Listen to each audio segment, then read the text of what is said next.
DQ, PMCV, PNG, ou dicas que podem mudar como você programa na Godot.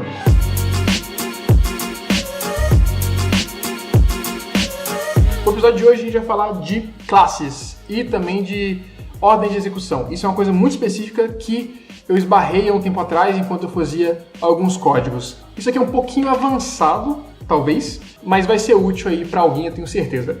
A primeira coisa que eu vou fazer é criar um node, chamar ele de main, para ficar do jeito que eu gosto, e vou já salvar essa cena aqui, main.tsn. Vou apertar F5 para poder selecionar a cena, F5 de novo para poder rodar. Não, tá certo, beleza. Tá, o que eu vou fazer agora? Na Godot, tá, todo arquivo GDScript é uma classe, só que é uma classe sem nome. Então eu vou criar aqui um arquivo GDScript e já tem, porque eu estava tentando gravar antes e não tinha conseguido. Então eu vou jogar fora, descartar. Vou criar um arquivo novo aqui, novo script. Vou chamar ele de classe. E vou colocar empty, vazio, sem nada. Classe.gd. Ainda que você coloque empty, ele ainda põe extends node. Por quê? Isso. Cachorros. Espero que eles parem. Enfim, como eu disse, um arquivo na Godot é uma classe. E uma classe, na programação orientada a objetos, pode herdar de outra classe, ou seja, ela pode aproveitar todas as propriedades e todos os métodos que essa outra classe tem. No caso aqui, eu estou aproveitando as propriedades e os métodos da classe Node, que é a classe que forma um nó dentro da Godot. Então, se você sabe o que é programação orientada a objetos, você já vai estar bem por dentro do que eu disse. Se você não sabe, eu pretendo abordar em vídeos futuros. Mas para resumir, se você quiser pesquisar, orientação a objetos é um paradigma de programação. Se você não sabe o que é um paradigma de programação, a gente chega lá um dia, né? Eu explico, talvez. De qualquer forma, a partir do momento que você faz isso aqui, que você dá um extend, né, que você herda um nó qualquer, pode ser um node ou pode ser qualquer outro nó dentro dessa listona de nós que ele dá aqui, você tem um nó dentro do Godot. Mas antes de ser um nó, isso aqui é uma classe. E você pode herdar qualquer classe, sendo ela qualquer nó, né? Ou qualquer classe que você mesmo fez. Então a gente pode fazer uma classe do zero e herdar ela. Vou fazer essa classe primeiro.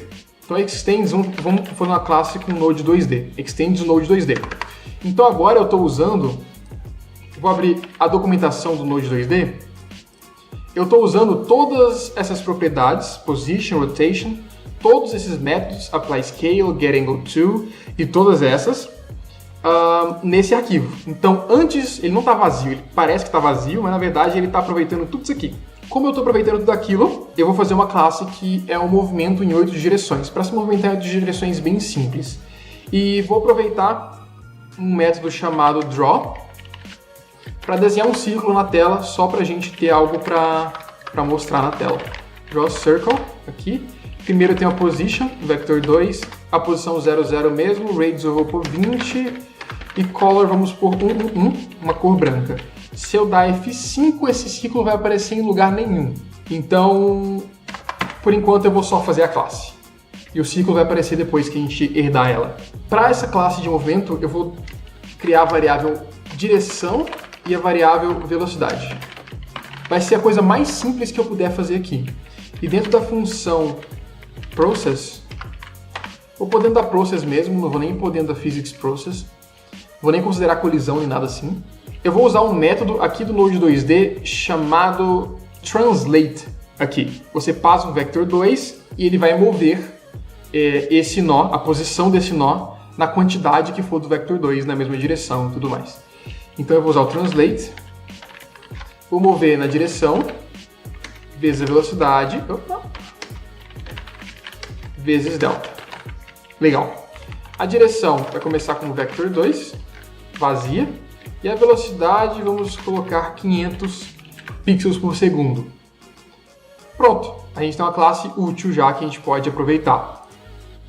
Na Godot 3.1 em diante, é possível dar nome para suas classes no GDScript. E para dar nome, você pode usar o class name, que é a palavra para dar nome. Eu vou dar nome e chamar de movimento 8D. 8D de 8 direções mesmo.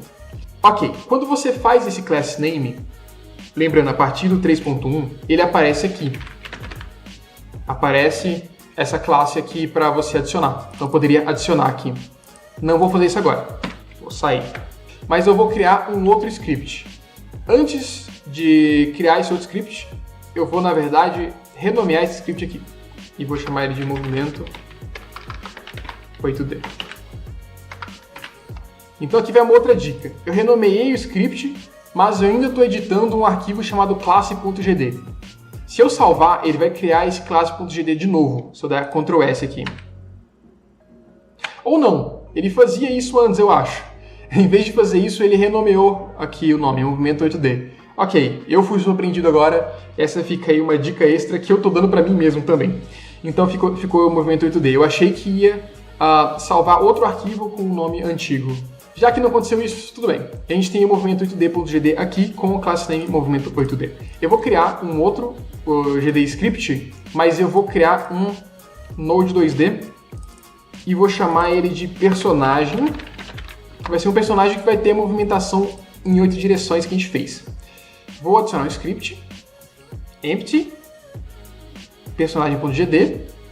E no extends, você pode dar extends no movimento 8D arrastando aqui. Se você conseguiu usar o class name, tá no Godot 3.1 em diante, é possível pegar o extends e colocar o movimento 8D direto.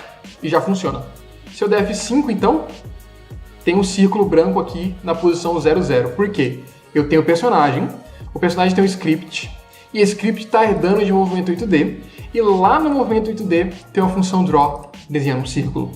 E também tem a função, também tem direção, velocidade, e tem um translate que vai mover na direção da velocidade. Aqui no process desse nosso novo script, eu vou definir a direção dele. A velocidade já está definida, eu tenho que definir só a direção. E como direção já é um vector 2, eu posso pegar o ponto x e o ponto y dele.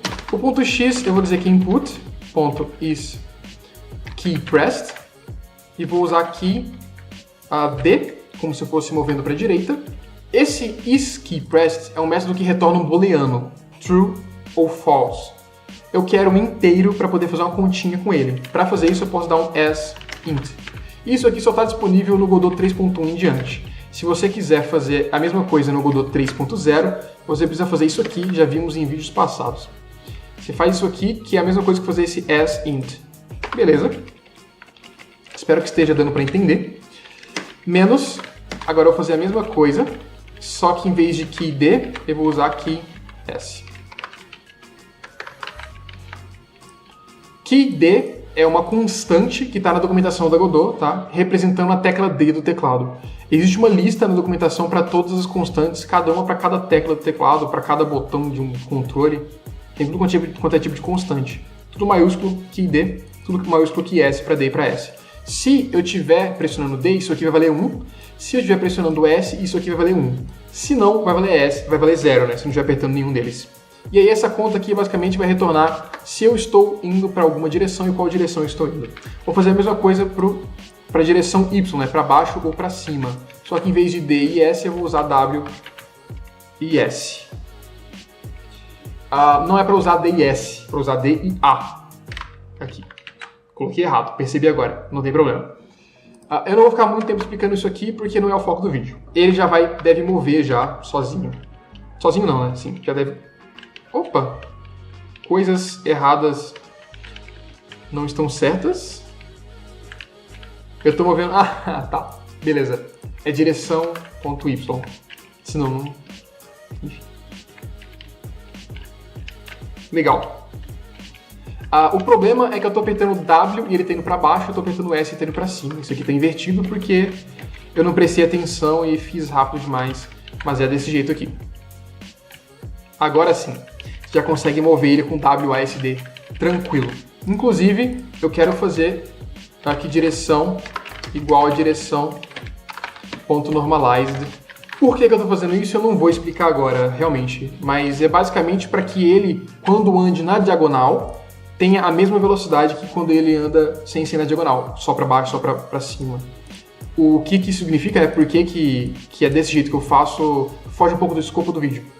Mas basicamente eu criei uma classe e eu herdei essa classe, consegui aproveitar os métodos, as propriedades dessa classe para fazer ela se mover. É uma classe bem simples, Mas aqui, por exemplo, eu já criei um personagem. Se eu quisesse criar um inimigo e definir a direção dele aqui, eu poderia criar, ou qualquer outra coisa. Isso é bem legal, bem poderoso. Uma coisa, agora, se você já sabe orientação a objetos, isso aqui está bem óbvio, não é nada impressionante. Mas eu vou dizer algo agora que não é muito trivial. A ordem de execução do código. Você notou que eu escrevi process aqui, e eu escrevi process aqui. Eu defini o translate aqui no movimento 8D, e redefini o translate no personagem. E o que se espera de uma orientação a objetos, quando você faz isso, quando você sobrescreve um método do pai, é que o método do pai não execute. Então não era para executar esse translate. Era para executar apenas essa direção e não devia mudar a posição do personagem, né? Mas muda. No GDScript existem alguns métodos que são métodos virtuais, que são definidos lá na Godot, no código em C++ da Godot, e você pode sobrescrever eles aqui, eles estão disponíveis para sobrescrever aqui no GDScript. Esses métodos virtuais, e só eles, rodam tanto o código do pai quanto do código do filho em uma ordem específica. Que ordem? Bem, no process você roda primeiro, acho que do pai e depois do filho. Mas, para não comer bola, eu vou dar print aqui e vou dar print lá no movimento 8D. Ups! Esse aqui é o movimento 8D, esse aqui é o personagem. Eu vou dar F5 e fechar rapidão a janela. Fecha a janela. Vou lá no começo, vamos ver o que rodou primeiro. Personagem, depois movimento 8D. Então primeiro rodou esse código que definiu a direção e no mesmo frame depois moveu. É o que a gente espera, né? Se a gente usou isso aqui para definir a direção, eu espero que no mesmo frame ele mova nessa direção. Então é o comportamento esperado. Então no process, você primeiro roda o do filho e depois roda o do pai, mas para todos os métodos virtuais do GDScript, que são as callbacks dele, roda os dois. E nesses métodos virtuais, além do process, também tem o physics process, o ready, o input, todos esses com underline na frente, mas tem alguns outros que não tem underline e também funcionam dessa forma, pelo que eu pude ver na internet. Existe uma discussão lá no GitHub da Godot, em alguns issues, se esse é o comportamento desejado ou não, mas pelo que eu entendi nas discussões que eu vi, vai ficar assim mesmo, pelo menos por enquanto, não tem previsão de mudar isso nem nada assim. É importante saber isso porque quando você cria um método na classe Py, ela funciona de um jeito diferente. Ela funciona como esperado. Então se eu quisesse criar um método aqui, func meu método, vamos dizer que ele printa rodou, eu vou comentar esse print, vou comentar esse print e vou comentar esse outro print aqui. Tá. Agora a gente tem o método meu método. Eu não vou colocar isso aqui não. Eu não sei porque que eu coloquei. E no personagem, aqui no process, eu vou executar meu método. Se eu der F5, ele vai executar rodou várias vezes aqui. Agora, se eu sobrescrever o meu método aqui no filho, sobrescrito, se eu sobrescrever, ele roda apenas sobrescrito. Ele não executa esse código aqui que printa rodou. Então é diferente. Mas sempre tem, né, em orientação a objetos, uma forma de você executar o código do pai, o código original. E para fazer isso no GDScript é só colocar um ponto na frente. E você define quando isso vai executar, inclusive. Aí fica sobrescrito, rodou, roda os dois. Quando você coloca isso aqui, ele vai executar o código do pai, esse aqui. Então, sobrescrito, rodou. Primeiro roda sobrescrito, né, printa sobrescrito, depois printa rodou, porque só depois eu fiz isso aqui. Se eu inverter a ordem, ele inverte a ordem aqui também. Rodou e depois sobrescrito. É isso que eu queria mostrar. Só. Coisa simples. Tá? Mas esse vídeo é mais sobre o formato. Eu queria saber o que vocês acham do formato do vídeo que eu fiz aqui. São 18 minutos de gravação. Só isso que eu fiz. Foi coisa bem rápida. Isso aqui é realmente algo meio avançado. Não vai ser muito útil para quem é iniciante, mas eu tenho certeza que vai dar uma luz aí para vocês saberem mais sobre o funcionamento da Godot. Tem esses detalhes meio do submundo aí da engine, e eu estou usando ela há bastante tempo, então eu sei muitos desses detalhes muito específicos. E vai ficar aí para o DQPM-CV-PNG, o primeiro. Espero muito, muito, muito que seja útil para alguém. Até mais e tchau!